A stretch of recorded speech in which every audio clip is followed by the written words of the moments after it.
Imagina un Japón antiguo, donde la tierra estaba gobernada por señores feudales y la vida de cada hombre estaba moldeada por la espada, el silencio o la fe. Este es el Japón de los guerreros. En nuestro viaje de hoy, exploraremos las figuras icónicas que moldearon la historia japonesa con sus leyendas y hazañas heroicas.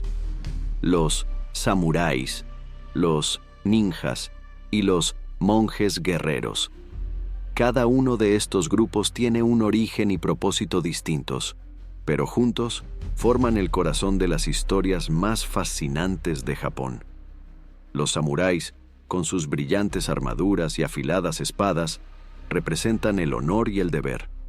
Eran los guerreros leales a sus señores feudales, siguiendo el estricto código del Bushido, el camino del guerrero. Su fuerza y disciplina fueron el centro del poder militar japonés durante siglos. Pero además del combate, los samuráis eran maestros de la poesía, la caligrafía y las artes. Eran una fuerza tanto espiritual como física. En el otro lado de la misma historia, tenemos a los ninjas. A diferencia de los samuráis, los ninjas no estaban guiados por el honor, sino por la eficacia y la supervivencia. Eran maestros del disfraz, del espionaje y de las operaciones secretas. A diferencia de los samuráis, que luchaban abiertamente, los ninjas usaban la sombra a su favor. Invisibles, despiadados y precisos, se convirtieron en una leyenda. Mientras los samuráis conquistaban con fuerza, los ninjas operaban en las sombras, manipulando el destino de Japón a través de acciones secretas y furtivas. Y luego están los monjes guerreros, o Sohei, como se les llamaba. Imagina hombres que dedicaron sus vidas a lo espiritual, pero que cuando era necesario, empuñaban armas para proteger sus templos y creencias. Creían que, para preservar su fe y sus comunidades, la guerra también era un camino de devoción. Estos monjes formaron un ejército poderoso y en varias batallas de la historia de Japón fueron esenciales para proteger sus tierras e ideales. Su fe era su fuerza y luchaban con la convicción de que estaban cumpliendo una misión sagrada. Estos tres grupos, a pesar de ser tan diferentes, se cruzaron en varios momentos de la historia de Japón. Sus rivalidades, alianzas y combates moldearon el curso de los eventos históricos y dejaron profundas huellas en la cultura japonesa. A lo largo de nuestra exploración, entenderemos qué los motivaba, cómo eran sus entrenamientos y por qué sus historias resuenan hasta el día de hoy. Cada batalla, cada lucha por la supervivencia y cada acto de honor o traición nos ofrece una visión fascinante de una era donde el campo de batalla era tanto físico como espiritual. Ahora, da un golpe mortal al botón de suscribirse al canal y no te pierdas ninguna de las grandes batallas que vendrán en los próximos videos. Volviendo al tema del video, los samuráis surgieron en un Japón marcado por conflictos y la necesidad de orden. No nacieron como guerreros nobles. De hecho, comenzaron como mercenarios y guardaespaldas de los señores feudales, conocidos como daimios, quienes necesitaban protección para sus tierras y fortunas. Sin embargo, con el tiempo, estos guerreros se convirtieron en mucho más que simples soldados. Se convirtieron en la clase militar dominante y sus valores moldearon el corazón de la cultura japonesa. Estos tres grupos, a pesar de ser tan diferentes, se cruzaron en varios momentos de la historia de Japón. Sus rivalidades, alianzas y combates moldearon el curso de los eventos históricos y dejaron profundas huellas en la cultura japonesa. A lo largo de nuestra exploración, entenderemos qué los motivaba, cómo eran sus entrenamientos y por qué sus historias resuenan hasta el día de hoy. Cada batalla, cada lucha por la supervivencia y cada acto de honor o traición nos ofrece una visión fascinante de una era donde el campo de batalla era tanto físico como espiritual. Ahora, da un golpe mortal al botón de suscribirse al canal y no te pierdas ninguna de las grandes batallas que vendrán en los próximos videos. Volviendo al tema del video, los samuráis surgieron en un Japón marcado por conflictos y la necesidad de orden. No nacieron como guerreros nobles. De hecho, comenzaron como mercenarios y guardaespaldas de los señores feudales, conocidos como daimios, quienes necesitaban protección para sus tierras y fortunas. Sin embargo, con el tiempo, estos guerreros se convirtieron en mucho más que simples soldados. Se convirtieron en la clase militar dominante, y sus valores moldearon el corazón de la cultura japonesa. El origen de los samuráis se remonta al siglo VIII, durante el periodo Heian. Japón, en esa época, estaba dividido en muchas provincias gobernadas por poderosos clanes, y cada uno competía por más tierras e influencia. Fue en este escenario que los primeros samuráis comenzaron a aparecer. Eran conocidos como saburau, que literalmente significa aquel que sirve. Al principio, su papel era proteger las propiedades de los nobles y recaudar impuestos, pero a medida que los conflictos entre clanes se intensificaban, los samuráis se volvieron cada vez más indispensables como guerreros habilidosos, estrategas y defensores del honor de sus señores. Los samuráis no solo dominaban la espada, el arco y la lanza, también dominaban el arte de vivir y morir con dignidad. Mucho más que simples combatientes, se destacaban por su código moral. El bushido, que significa camino del guerrero, era el conjunto de principios que guiaba sus vidas. Honor, lealtad, valentía y disciplina eran los pilares de este código. Para el samurái, la muerte era preferible al deshonor. Una vida que no fuera digna de su señor o de sus principios era considerada sin valor. Y fue este estricto código lo que transformó a los samuráis en símbolos de poder y respeto. En el campo de batalla, eran implacables, pero fuera de él, muchos dedicaban sus vidas al estudio de las artes, la poesía y la filosofía. Este contraste es lo que hace que la figura del samurái sea tan fascinante. No eran solo hombres de guerra, también eran guardianes de la cultura japonesa, protectores del orden social y símbolos vivientes del honor. La armadura de un samurái reflejaba su estatus y prestigio. Hechas de metal, cuero y seda, estaban diseñadas para proporcionar movilidad y protección. Y por supuesto, la pieza más icónica de todo samurái era su espada, la legendaria katana. Más que un arma, la katana se veía como el alma del samurái. Forjada con técnicas ancestrales, representaba el poder, el honor y la pureza. El proceso de creación de una katana era tan reverenciado como el propio samurái que la empuñaba. Cada hoja estaba hecha para durar generaciones y, en muchos casos, se pasaba de padre a hijo, llevando consigo la historia de cada batalla librada. A lo largo de los siglos, los samuráis participaron en incontables guerras internas, ayudando a moldear el destino de Japón.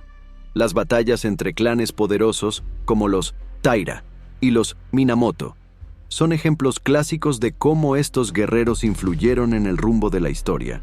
Uno de los momentos más importantes que consolidó la clase samurái fue la Guerra Genpei, a finales del siglo XII, que culminó con la ascensión del primer shogunato.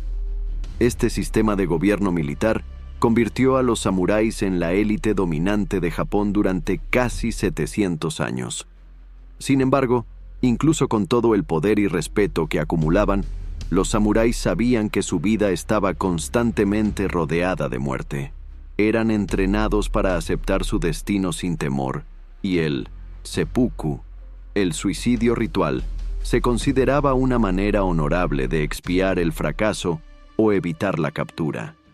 El concepto de sacrificar la propia vida en nombre del honor no era solo una idea filosófica, sino una práctica común entre aquellos que seguían el bushido. Para un samurái, morir con dignidad era el mayor de los actos. El código de honor de los samuráis, conocido como bushido, no era solo un conjunto de reglas para el comportamiento en combate. Era una filosofía de vida que impregnaba todas las acciones y decisiones de un verdadero samurái. Para entender el bushido, es necesario comprender que iba mucho más allá del coraje físico y la habilidad con la espada. El código exigía una disciplina mental y moral que guiaba cada momento de la vida de un samurái, desde la forma en que trataba a sus superiores hasta su actitud ante la muerte. En el corazón del bushido estaba la lealtad inquebrantable. Un samurái no vivía para sí mismo, sino para servir a su señor, su daimyo. Esta lealtad era absoluta, y muchos samuráis sacrificaron sus vidas sin dudarlo para proteger el honor y los intereses de sus señores. Este concepto de servicio trascendía la mera obediencia. Era una forma de devoción total. Para el samurái, deshonrar a su señor era lo mismo que deshonrarse a sí mismo. El samurái prefería la muerte al fracaso o la traición. Era una responsabilidad de vida o muerte. Otro valor central del bushido era el honor personal. Para el samurái, cada acción debía reflejar su honor. No podía actuar de manera cobarde o indigna, incluso cuando nadie lo estuviera observando. La vergüenza pública era una mancha que un samurái llevaría por el resto de su vida, y el concepto de honor era tan profundo que muchos optaban por cometer seppuku, el suicidio ritual, para redimir una falla o recuperar su honor perdido. El seppuku, una práctica sangrienta, implicaba que el samurái clavara una hoja en su propio abdomen, cortándolo de manera precisa. Aunque doloroso y terrible, este acto se consideraba la forma más honorable de morir.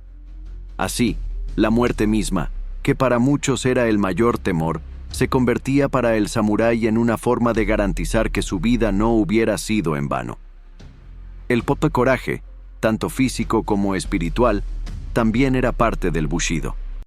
El samurái era entrenado para enfrentar al enemigo sin vacilación, pero el verdadero coraje no era solo la valentía en la batalla. También se manifestaba en soportar los desafíos diarios, en resistir el miedo a la muerte y en sacrificar placeres y comodidades por una causa mayor. La vida de un samurái estaba marcada por la disciplina, la privación y el autocontrol. No había lugar para la debilidad o la complacencia. La benevolencia y el autocontrol también eran pilares del bushido.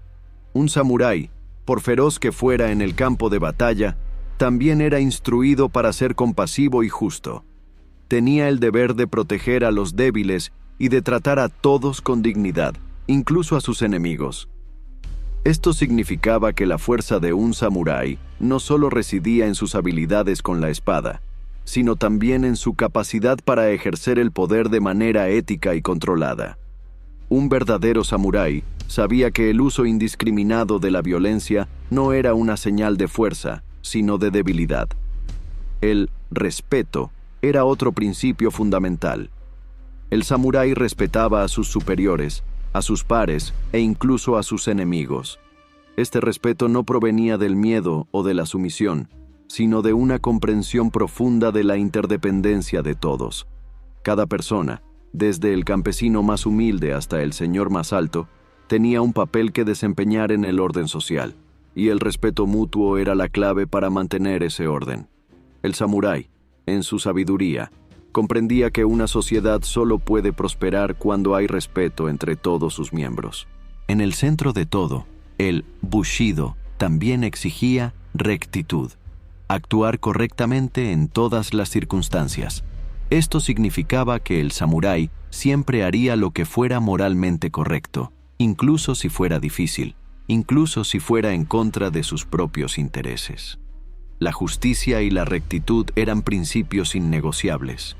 Un samurái era, ante todo, un guardián de la justicia, y su espada, por más letal que fuera, debía ser utilizada en nombre de lo que era justo.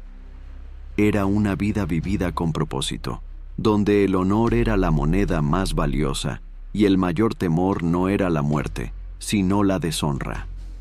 A medida que el Japón feudal avanzaba, los samuráis comenzaron a organizarse en poderosas alianzas, conocidas como clanes, que moldearon el destino del país. Estos clanes eran grupos familiares extendidos, formados por lazos de sangre o juramentos de lealtad, que controlaban vastas extensiones de tierra y ejércitos enteros de guerreros. La jerarquía de poder era clara. Los daimios, líderes de los clanes, comandaban a los samuráis y eran responsables de la protección de sus tierras y de sus vasallos. Pero más allá de eso, se involucraban en batallas épicas para expandir sus territorios y dominar Japón. Entre los clanes más famosos de la historia japonesa destacan los Minamoto, los Taira, los Takeda y los Tokugawa. Estos clanes libraron batallas históricas que aún resuenan en el imaginario popular. La rivalidad entre los clanes Minamoto y Taira, por ejemplo, culminó en la famosa Guerra Genpei, 1180-1185, un conflicto devastador que marcó el final del período Heian y el inicio del dominio samurái en Japón. La victoria del clan Minamoto resultó en la fundación del primer gobierno shogunal, el Shogunato Kamakura, que transformó a los samuráis de guerreros al servicio de nobles en verdaderos gobernantes de Japón. Cada clan tenía sus propios símbolos, banderas e historias de heroísmo. Las batallas libradas entre ellos no eran solo por poder militar o tierras, sino por prestigio y honor. El samurái, como parte de un clan, cargaba sobre sus hombros el peso de generaciones que lucharon para construir y mantener ese linaje. La derrota en una batalla no solo era una pérdida territorial, sino una herida en el honor del clan, algo que podría reverberar por generaciones. Los grandes líderes de clanes, como Minamoto no Yoritomo o Takeda Shingen, eran más que hábiles guerreros. Eran estrategas brillantes, capaces de movilizar ejércitos y forjar complejas alianzas. Pero, además de sus habilidades en el campo de batalla, también necesitaban mantener a sus vasallos leales y administrar los territorios conquistados. La política de un daimyo era tan mortal como sus espadas, y una mala decisión podría llevar a la destrucción de todo el clan. Un aspecto fascinante de la organización de los clanes era el riguroso sistema de entrenamiento de los jóvenes samuráis. Desde la infancia, los hijos de los samuráis eran educados no solo en el arte de la guerra, sino también en etiqueta, filosofía y poesía. Un joven samurái necesitaba estar preparado tanto para la corte como para el campo de batalla. Esta educación multifacética reflejaba el ideal del samurái como un guerrero completo, fuerte en combate, pero refinado en espíritu. El concepto de Bunbu Ryodo, o el doble camino de la pluma y la espada, guiaba la formación de los samuráis, y el equilibrio entre estas dos fuerzas se consideraba esencial para el éxito de un clan. A medida que las rivalidades entre los clanes se intensificaban, algunas de las mayores batallas de la historia de Japón comenzaron a librarse. Las llanuras de Sekigahara, por ejemplo, fueron el escenario de una de las más sangrientas y decisivas batallas del Japón feudal. En 1600, el conflicto entre los clanes rivales culminó con la ascensión del clan Tokugawa, que estableció el último shogunato en la historia de Japón y trajo un período de paz relativa conocido como el período Edo. Sin embargo, esta paz tuvo un costo. A medida que los conflictos disminuían, el papel del samurái en la sociedad también comenzó a cambiar. Los clanes que antes guerreaban por la supremacía tuvieron que adaptarse a la nueva realidad. Muchos samuráis, sin batallas que librar, asumieron roles administrativos o se convirtieron en ronin, samuráis sin señor. Aún así, el sistema de clanes continuó ejerciendo una profunda influencia en la política y la sociedad japonesa.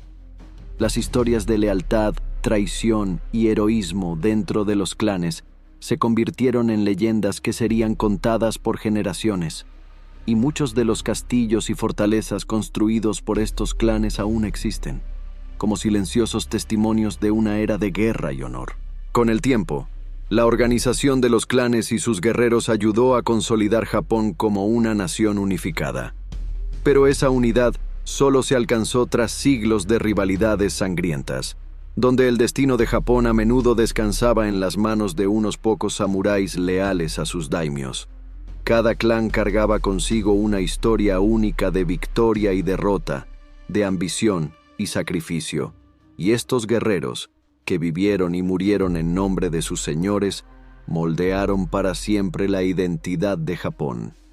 Mientras los samuráis luchaban abiertamente por honor y poder en vastos campos de batalla, había otro grupo de guerreros que operaba en las sombras, los ninjas.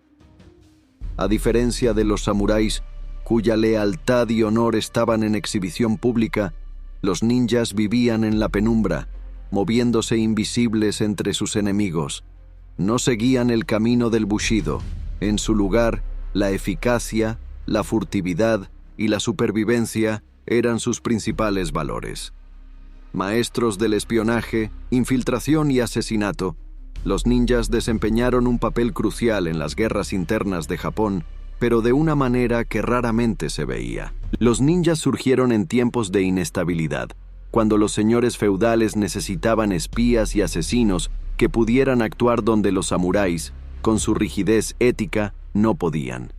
A diferencia de los samuráis, los ninjas no provenían de una clase noble. Eran reclutados de las clases campesinas o artesanas, entrenados en técnicas de combate furtivo y espionaje, que formarían la base del legendario ninjutsu. Este estilo de combate no se centraba solo en habilidades marciales, sino también en técnicas de camuflaje, disfraz, sabotaje y uso del entorno como arma. El entrenamiento de un ninja comenzaba desde joven, con el aprendizaje de las técnicas del ninjutsu, que incluían el uso de una variedad de armas, desde las tradicionales shuriken, estrellas ninja, hasta las kunai, pequeñas y versátiles hojas utilizadas tanto como herramienta como arma. Pero la verdadera fortaleza de un ninja no residía en sus armas, sino en su habilidad para desaparecer a la vista de todos, mezclándose con el entorno. Dominaban el arte del disfraz y la capacidad de hacerse pasar por campesinos, comerciantes o incluso guerreros de otros clanes, infiltrándose sin ser detectados. Más que simples asesinos, los ninjas eran estrategas, maestros en manipular información y provocar desorden. Podían sabotear un castillo sin desenvainar una espada, envenenar a un líder sin dejar rastro, o esparcir rumores que debilitaban la moral del enemigo. La guerra psicológica era una de sus mayores armas. En la oscuridad de la noche, podían encender pequeños incendios en múltiples lugares, sembrando el caos y distrayendo al enemigo antes de atacar. Estaban entrenados para usar el terreno a su favor, utilizando pasadizos secretos, senderos montañosos e incluso los sistemas de alcantarillado de las ciudades como rutas de infiltración y escape. Los ninjas operaban bajo un velo de misterio, y muchas veces sus hazañas se convirtieron en leyendas. Uno de los clanes más famosos de ninjas fue el clan Iga, cuyos miembros eran reconocidos por su habilidad para operar en el difícil terreno montañoso de su provincia. Durante siglos, los ninjas de Iga fueron temidos y respetados por su conocimiento en técnicas de guerrilla. El clan Koga también es recordado como uno de los grupos más prominentes de ninjas, operando en misiones secretas para varios señores feudales. A pesar de su reputación como asesinos sin rostro, los ninjas tenían sus propios códigos y jerarquías. No mataban indiscriminadamente. Cada misión era cuidadosamente planificada, con el objetivo de causar el máximo impacto con la mínima pérdida. Y, aunque no seguían el bushido, los ninjas mantenían un fuerte sentido de deber y lealtad, no hacia un señor, sino hacia sus propias redes secretas y familias. Tal vez el aspecto más fascinante de los ninjas era su capacidad para mezclarse en la vida cotidiana del Japón feudal. A diferencia de los samuráis, que eran figuras imponentes, vistiendo armaduras ornamentadas y portando espadas a la vista, los ninjas pasaban desapercibidos. Podían ser cualquier persona, un comerciante en la calle, un agricultor en los campos o un sirviente en un castillo.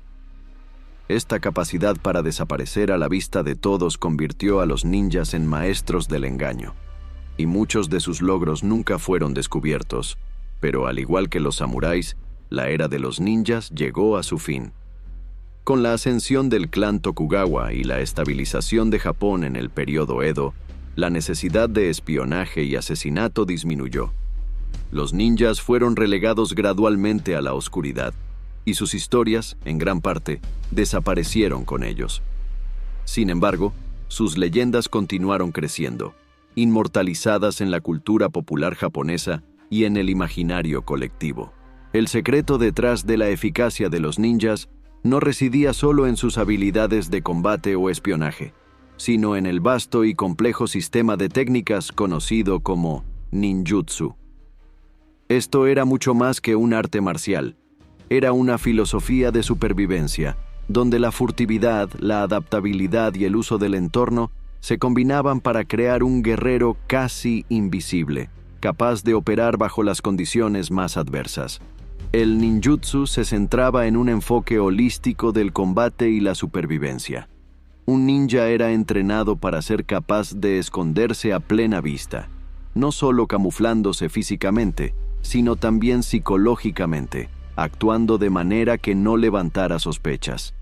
Esta habilidad de pasar desapercibido era conocida como intención invisible, donde el ninja no solo se fusionaba con el entorno físico, sino que también ocultaba su propia presencia mental, neutralizando cualquier percepción de peligro por parte de los enemigos.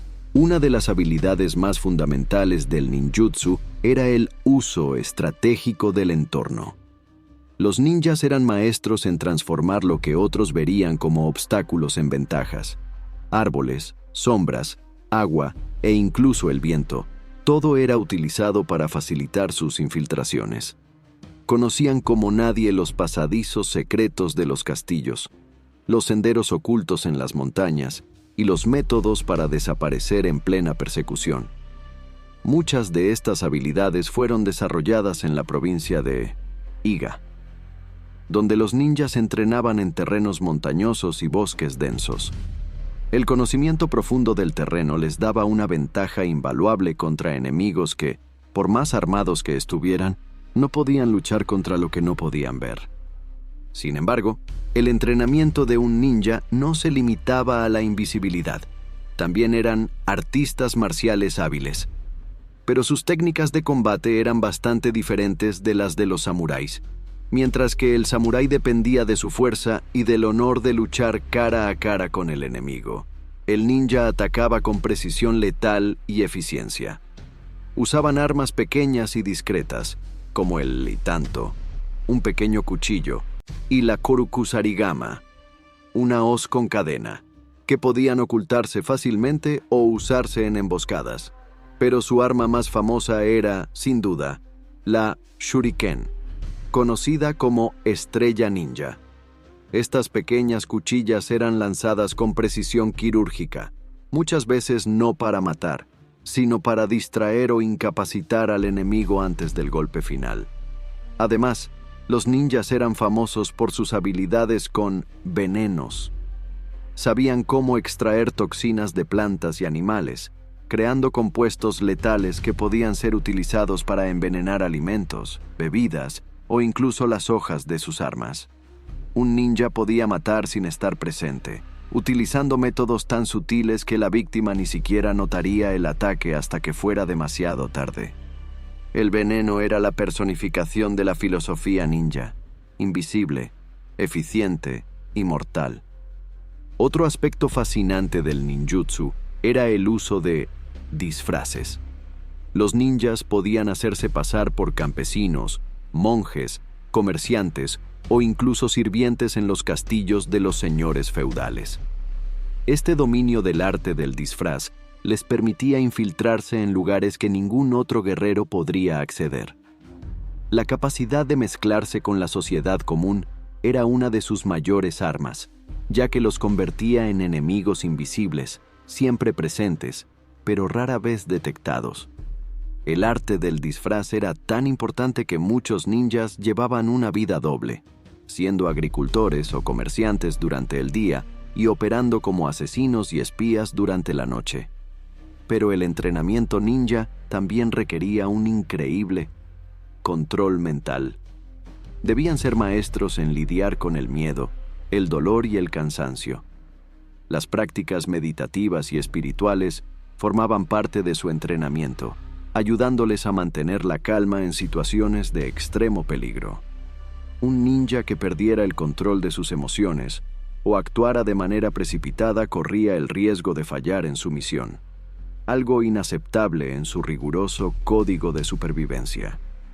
Ese control mental les permitía actuar con frialdad, incluso en las situaciones más tensas, y los preparaba para hacer sacrificios sin vacilación, si fuera necesario. La filosofía del ninjutsu, al igual que su práctica, estaba arraigada en una profunda comprensión del mundo natural y humano. Veían la guerra no como una cuestión de fuerza bruta, sino de inteligencia, estrategia y paciencia. Esperar el momento adecuado, observar cuidadosamente, atacar cuando el enemigo menos lo esperaba. Esos eran los fundamentos del arte ninja.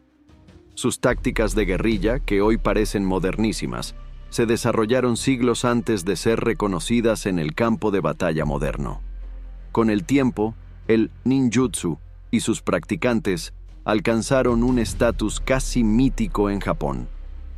Mientras los samuráis representaban la nobleza y la disciplina pública, los ninjas eran los maestros invisibles que operaban en las grietas del sistema, desafiando las convenciones y mostrando que, en tiempos de guerra, la fuerza no siempre era el mayor triunfo.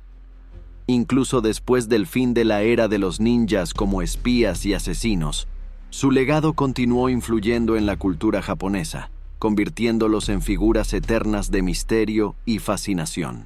Mientras los samuráis gobernaban los campos de batalla con su honor y los ninjas operaban en las sombras con su astucia, había otro grupo de guerreros en Japón que seguía un camino completamente diferente.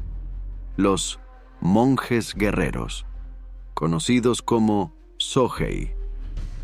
Estos hombres eran una improbable fusión de devotos religiosos y combatientes feroces, algo que podría parecer contradictorio a primera vista, pero que en el Japón feudal tenía todo el sentido. Los monjes guerreros surgieron en una época en la que los templos budistas tenían un inmenso poder e influencia, tanto política como económica. Muchos de estos templos poseían vastas extensiones de tierra, y con ellas venían recursos valiosos, además de una gran cantidad de devotos que frecuentaban esos lugares sagrados. A medida que Japón se involucraba cada vez más en conflictos y guerras civiles, estos templos comenzaron a ser blanco de ataques por parte de señores feudales ambiciosos y clanes rivales. Para proteger sus bienes, creencias y seguidores, los monjes de ciertos templos decidieron que, además de practicar la paz espiritual, debían estar preparados para la guerra.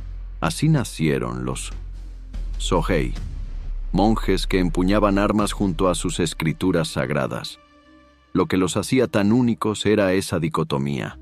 En un momento meditaban y oraban en busca de iluminación espiritual, y al siguiente estaban en el campo de batalla, blandiendo lanzas y espadas para proteger sus monasterios. Esta dualidad de vida, donde el pacifismo y la violencia coexistían, creaba un guerrero temido, ya que su fe lo hacía implacable e inquebrantable. Uno de los templos más famosos asociados con los Sohei fue el Monte Hiei, sede del templo en Ryakuji, que se convirtió en una verdadera fortaleza espiritual y militar. Los monjes guerreros del Monte Hiei eran conocidos por su disciplina y habilidad en la batalla, y en muchas ocasiones fueron llamados a intervenir en conflictos políticos y militares. Durante siglos, formaron ejércitos que podían rivalizar con los de los samuráis, y en varias ocasiones, los Sohei marcharon no solo para proteger sus templos, sino también para defender su influencia en la política de Japón. El armamento de los monjes guerreros también los distinguía de otros guerreros. Mientras que los samuráis usaban espadas y lanzas, los Sohei a menudo empuñaban el naginata, un arma de hoja larga con forma de hoz montada en un asta. El naginata permitía un mayor alcance y era ideal tanto para la defensa como para el ataque en grandes grupos. Con esta arma en sus manos, los monjes eran capaces de combatir samuráis e incluso ejércitos enteros de clanes rivales, a menudo saliendo victoriosos debido a su estrategia coordinada y disciplina militar. El entrenamiento de los Sohei era riguroso. Aunque dedicaban sus vidas a la meditación, recitación de sutras y al estudio de las enseñanzas de Buda, la práctica marcial también formaba parte de su vida cotidiana. Creían que su lucha era una defensa legítima de su fe y de sus devotos. Este compromiso con la autodefensa espiritual los convertía en guerreros devotos, imbuidos de un sentido de misión casi sagrada. Cuando los monjes de un templo tomaban las armas, lo hacían creyendo que luchaban no solo para proteger sus tierras, sino para preservar el camino espiritual que seguían. Sin embargo, con gran poder, también vinieron conflictos internos. Los templos budistas, con su vasta riqueza e influencia, a menudo se vieron envueltos en luchas de poder dentro de sus propios muros. Facciones rivales dentro de los templos a veces se enfrentaban, y no era raro que los monjes guerreros lucharan entre ellos en disputas por el control de los monasterios o por apoyo político. Estos conflictos debilitaron a algunos de los templos más poderosos, mientras que otros prosperaron al formar alianzas estratégicas con daimios o líderes militares influyentes. Durante el período Sengoku, la era de las guerras civiles en Japón, los monjes guerreros se convirtieron en figuras importantes en los conflictos que arrasaron el país. En varias ocasiones, los Sohei participaron directamente en batallas campales, defendiendo sus templos o aliándose con diferentes facciones políticas. Uno de los enfrentamientos más emblemáticos fue cuando los monjes guerreros se enfrentaron al famoso daimyo, Oda Nobunaga, quien, en su campaña para unificar Japón, veía a los templos y a los Sohei como amenazas a su autoridad. Oda Nobunaga, uno de los más grandes estrategas militares de la historia de Japón, decidió eliminar esta amenaza de una vez por todas. En 1571, Nobunaga lanzó un devastador ataque contra el monte Hiei, quemando el templo y masacrando a miles de monjes. Este evento marcó el fin del poder militar de los monjes guerreros en Japón, pero no el fin de su legado. Incluso después de su derrota, la memoria de los Sohei permaneció grabada en la historia como un símbolo de feroz resistencia, una mezcla inusual de fe y fuerza que desafiaba las convenciones de la época. La relación entre los monjes guerreros y el gobierno feudal de Japón no siempre fue pacífica. Mientras que algunos daimios y señores de la guerra veían en los monjes guerreros aliados poderosos, otros los consideraban una amenaza para la estabilidad y el orden. Estos monjes, con sus fortalezas en los templos, acumularon poder no solo espiritual, sino también militar y económico, lo que inevitablemente los puso en conflicto con las autoridades locales y los líderes militares. Los templos controlaban vastas extensiones de tierra y recibían grandes donaciones de fieles devotos. Esto les daba un enorme poder económico, además de la capacidad de reunir y entrenar sus propios ejércitos. A medida que los señores feudales luchaban por expandir sus territorios y consolidar su poder, los templos a menudo se convertían en objetivos. Los monjes guerreros, entonces, se encontraban en la delicada posición de defender sus creencias y tierras, muchas veces en contra de la voluntad del gobierno central o de señores de la guerra ambiciosos. El conflicto más famoso que involucró a los monjes guerreros y el gobierno ocurrió durante el período Sengoku, 1467-1603, una era de guerras civiles ininterrumpidas en Japón. A medida que el país se sumergía en el caos, los templos budistas, especialmente los más poderosos como el Enryakuji, en el monte Hiei, se convirtieron en centros de resistencia contra los señores de la guerra que intentaban unificar el país bajo su control. Esto los puso en ruta directa de colisión con figuras poderosas como Oda Nobunaga. Nobunaga, conocido por su feroz ambición y su deseo de unificar Japón, veía en los templos y en los monjes guerreros un obstáculo para su objetivo. Consideraba la independencia de los templos y su poder militar como una amenaza para la centralización que estaba tratando de imponer. Para Nobunaga, permitir que los monjes guerreros continuaran operando como una fuerza militar autónoma significaba dejar una fuente potencial de resistencia contra su autoridad. Así, tomó la decisión de enfrentarlos de manera implacable. La tensión entre Nobunaga y los monjes guerreros alcanzó su punto culminante cuando decidió tomar medidas drásticas contra el monte Hiei. El templo de Enryakuji, estratégicamente ubicado cerca de Kioto, se había convertido no solo en un centro espiritual, sino también en una fortaleza que ofrecía protección a los adversarios de Nobunaga. Cansado de las constantes resistencias que los monjes ofrecían a su control, Nobunaga planeó un ataque devastador. En 1571, Nobunaga lanzó una brutal campaña militar contra el monte Hiei. Envió sus tropas con una misión clara: destruir completamente el templo y eliminar cualquier futura amenaza de los monjes guerreros. Las tropas de Nobunaga rodearon el monte Hiei y con una determinación implacable incendiaron el templo. Las llamas se elevaron alto en el cielo, y la masacre que siguió fue tan terrible que hasta el día de hoy se recuerda como uno de los episodios más sangrientos de la unificación de Japón. Miles de monjes fueron asesinados, y el poder de los monjes guerreros del monte Hiei fue quebrado para siempre. El ataque al monte Hiei no solo fue una victoria militar para Nobunaga, sino también una señal clara de que el poder espiritual y militar de los monjes guerreros ya no sería tolerado. Logró lo que muchos habían intentado antes: destruir la resistencia de los monjes guerreros y reafirmar el dominio del gobierno sobre las tierras y recursos de los templos. Este enfrentamiento con Nobunaga marcó el comienzo del fin de la era de los monjes guerreros como una fuerza militar significativa en Japón. Aunque algunos templos y monjes guerreros continuaron desempeñando papeles menores en conflictos locales, la masacre de Monte Hiei mostró que el gobierno feudal ya no permitiría que los templos operaran como fortalezas autónomas. El mensaje era claro: la autoridad militar y política debía concentrarse en manos de los señores de la guerra, y no en instituciones religiosas. El ataque de Nobunaga al monte Hiei es, hasta hoy, un símbolo de la fragilidad del equilibrio entre religión y poder político en el Japón feudal. Los monjes guerreros, con toda su devoción y habilidad en el campo de batalla, no fueron rivales para la determinación de un líder militar implacable como Nobunaga.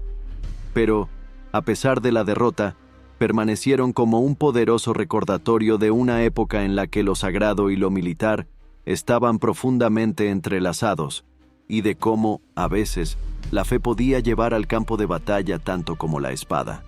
Con la destrucción del poder de los monjes guerreros y la caída de muchos clanes en conflictos sangrientos, Japón entró en una nueva fase de su historia, la Era Sengoku.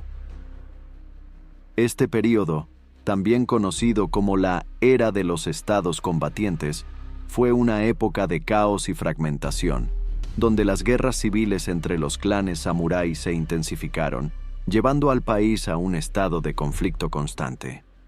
Lo que antes era una red de alianzas y tensiones políticas se transformó en una lucha desesperada por el control de Japón. La Era Sengoku, que duró desde mediados del siglo XV hasta principios del siglo XVII, fue una era de grandes conflictos y rivalidades entre señores de la guerra, conocidos como daimios, que buscaban expandir sus territorios y consolidar su poder. Durante este periodo, el papel de los samuráis se volvió aún más central, ya que cada daimyo dependía en gran medida de sus ejércitos de samuráis para asegurar la supervivencia y el éxito de su clan. Las batallas fueron feroces, y los samuráis, que habían sido entrenados para seguir el Bushido, se encontraban ahora en el centro de una era en la que el honor y la lealtad se ponían a prueba diariamente. Una de las batallas más importantes de la Era Sengoku fue la Batalla de Sekigahara en 1600, que es ampliamente considerada el punto de inflexión que llevó al final de este período de guerras y al inicio de la unificación de Japón bajo el clan Tokugawa.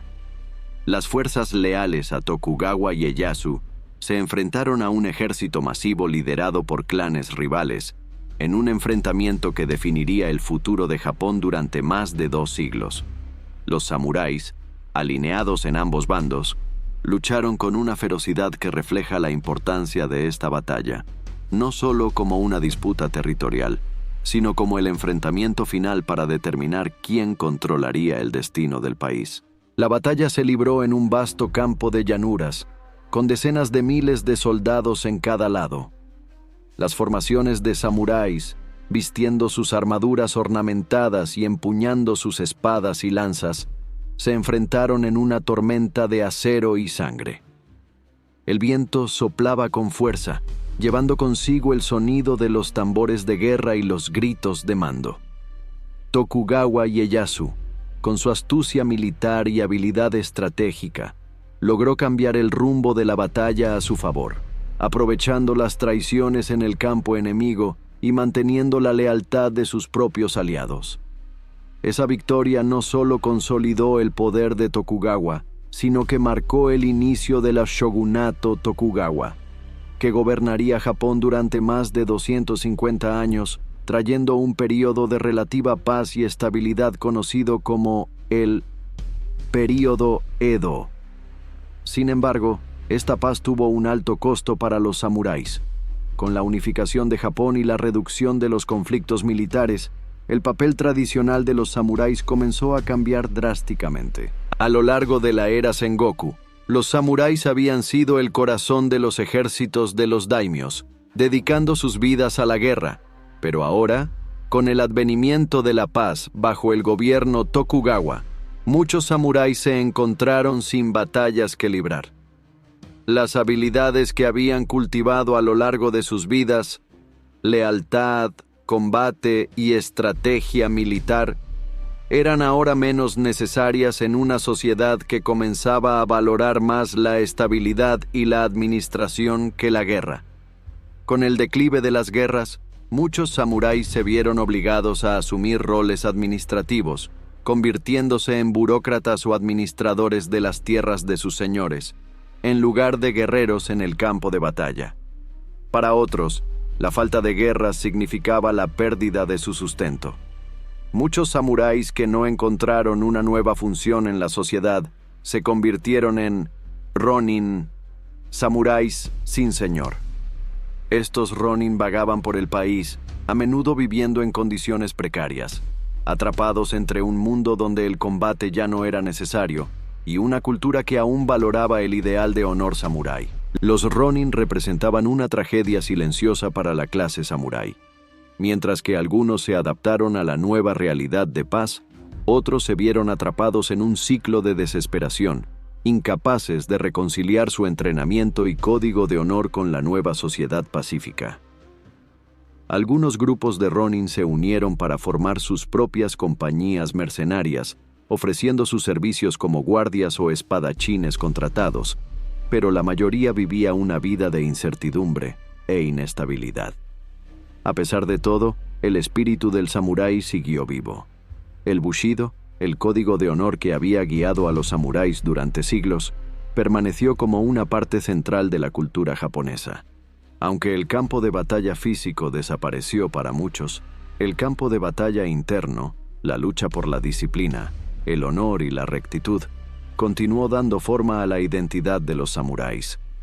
Las virtudes de coraje, compasión, lealtad y autosacrificio permanecieron como ideales para las futuras generaciones, incluso cuando Japón se movía hacia una era de paz. El fin de la era Sengoku y el inicio del shogunato Tokugawa marcaron, así, el declive de la era de los samuráis guerreros y la transición a una nueva era en la que la política, la diplomacia y la administración se volvieron más importantes que la habilidad con la espada. Aunque las sangrientas batallas habían cesado, El impacto duradero de los samuráis en la sociedad japonesa estaba lejos de desaparecer. No solo moldearon la historia militar de Japón, sino también el carácter nacional, dejando un legado que sobreviviría durante generaciones, incluso en la paz duradera del período Edo. Si te gustó este video, disfrutarás aún más de los próximos, así que suscríbete al canal para no perderte ninguno hasta el próximo video.